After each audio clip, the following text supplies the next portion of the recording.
Coach Dennis Forbes here, coming to you from Outside the Box. This is part 2 of the series on how do we not let failure define us. Okay.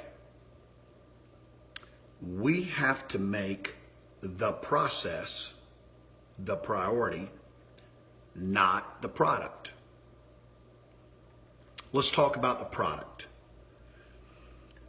In our game today, players are all about the product, the bottom line, the number. We have showcases. We have player rankings. My players come to me and say, Coach D, you got to get me to be able to throw 90 miles an hour if I'm a pitcher. I've got to be able to hit with 90 plus miles an hour of exit speed to be deemed a college or pro prospect. I got to be able to run 6'8" or less in the 60-yard dash, but they're not going to look at me. You see, our players want the quick fix, the instantaneous success of the number, the product. Heck, our society has conditioned our kids to not go through the process, go from A to B sequentially in order to get to the product. They can instantaneously ask a question and they've got the answer. It is even in our society. But here's the problem. When that product leaves, when they don't hit that number, what's left? Their cup gets filled up with failure because they didn't have the foundation of the process. Okay. Here is what the process is to me.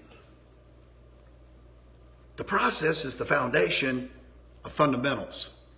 It's where skills are shaped and sharpened. It's where we develop our work ethic. We've got to learn how to work in order to achieve. In the process, we're going to define what we believe in, truly believe in.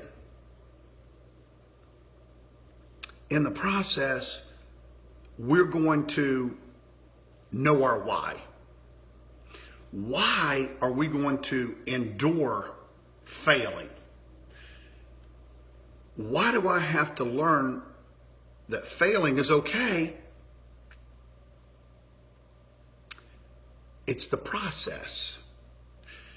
Because we're teaching and forming all of the characteristics to ensure that when this player is in their slump, that product is not there, they're going to be okay. And they're going to be okay because we have taught them it is the process that will get us to the product. The process has to be our priority, and the product will come. It can't be the other way around. We can't be solely focused on the product because in reality, it's not going to be there all the time.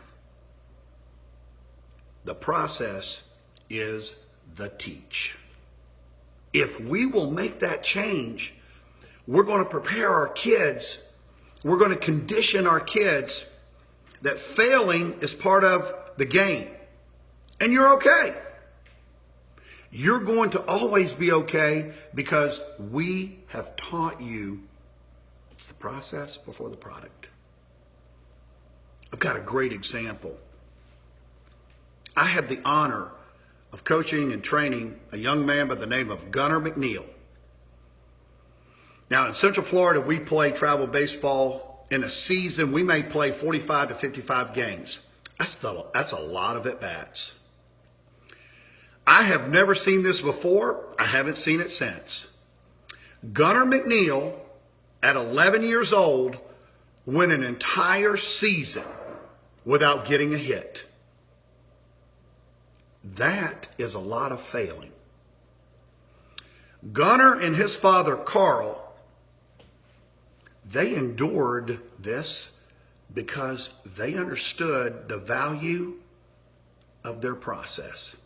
They put their faith in the process, knowing in the end their product is going to come.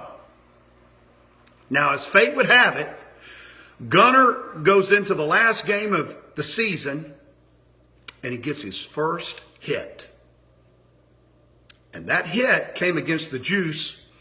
It's a very talented travel ball team in Central Florida coached by Chet Lemon. And that hit was a home run. His first hit of the season was a home run. Gunnar McNeil never stopped hitting after that. Why?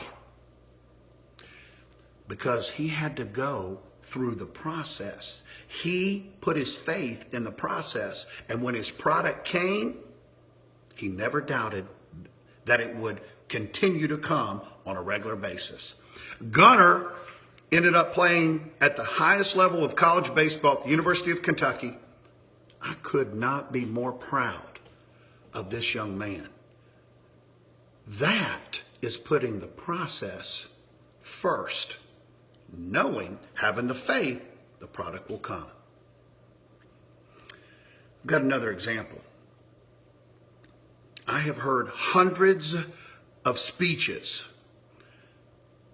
of our game's greatest players when they are standing, being inducted into the Baseball Hall of Fame. Now, they all honor the hall. That was the destination. Yet, their entire speech is to honor the process. See, they honor the people that helped them, shaped them to get them to the Hall of Fame.